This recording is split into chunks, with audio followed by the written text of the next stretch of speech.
Welcome to yet another wrestling channel.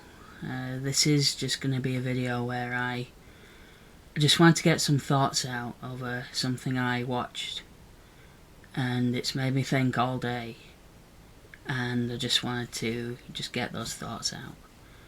And the thing I watched this time was Maki Itoh on AEW Dynamite. So she was the wild card in the Women's Owen Hart tournament. So I first became aware of Maki Itoh, and I think a lot of people did, when she was announced for the Japanese leg of the women's tournament they did last year. And she introduced herself to the English-speaking world with a tweet saying, "Hello." But if you looked a little bit deeper, it became very clear there was this whole narrative, behind her that if you're a fan of Joshi, you were aware of. And it was quite a fascinating one. I knew a little bit about the pop idol background, and not much else. And that she carried that into her wrestling gimmick with that performance that she did on her debut. But I remember watching a video, and I wish I could give credit for this, I really do. But it's been about 18 months since I watched this, so I'm sorry, I can't give credit. Or if I find it, I'll put it in the description. I'll have a look. And somebody had gone to great lengths to chronicle the narrative of Maki Itoh, and it's one of friendships and betrayals and reuniting and learning who your friends are. That's just what I got from it, and it was just the story of Maki Itoh in, I think it's Tokyo Joshi Pro. And so when I saw Maki Itoh on AEW, and she came out and she did the flashy dance performance, both this time and last year, when I see her, it kind of feels like I'm reading a book from halfway in. I don't know if that makes sense. It kind of feels like I'm reading Harry Potter and starting it from the first day at Hogwarts, and I've completely skipped the Dursleys, I've completely skipped Hagrid, I've skipped "You're a wizard, Harry." I might be getting a bit too English now. It feels like I'm missing a big part of the story with her. And I don't blame AEW, and I don't blame the commentators. I don't blame them for assuming that you know this stuff, or that you've gone back to look at this stuff. But that's just what got me thinking today, and it's been a long-held criticism of AEW, that they tend to just assume that you know things. They assume that you know people when they appear on the show. Yes, you can do that with CM Punk, you can do that with Bryan Danielson, but you can't do that with the Butcher and the Blade, as they learned the hard way. Not to dig up the past, but that was quite a unforgivable one. Who is that? That's the Butcher and the Blade. Yeah, but who are they? They're the Butcher and the Blade. I didn't know who they were, and I want to look at the other side of that coin. So I want to take you back a few months ago, and there was a backstage altercation, brawl, whatever you want to call it, between Eddie Kingston and CM Punk. But the only person who could properly restrain Eddie Kingston was Ruby Soho. And the announcers never even mentioned that she was there. And she wasn't hard to notice. But if you understood why she's the only one who could restrain him, who could talk him down, who could calm him down, it kind of felt like you were rewarded for knowing why. That they were friends from Chikara a long way back. And I remember I tweeted pointing that out, and I got tons of responses. And clearly these people all felt rewarded because they knew that history.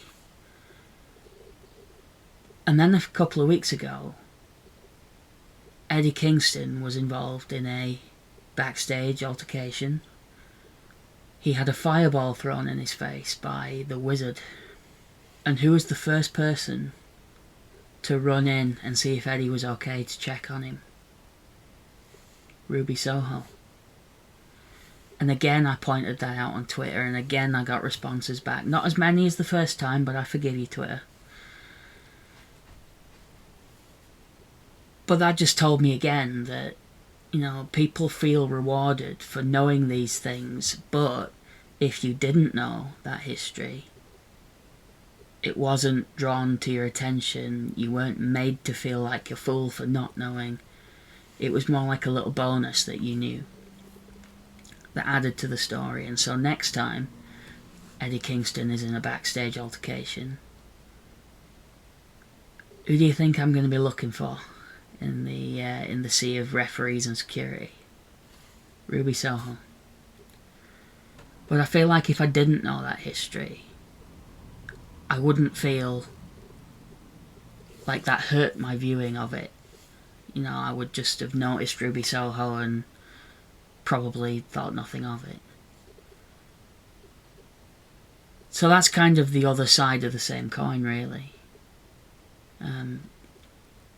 It feels like sometimes these little inside things that they assume you know can really help your viewing, can have no effect, or in the case of Maki Itoh, it kind of turns me off because I feel like I'm missing something.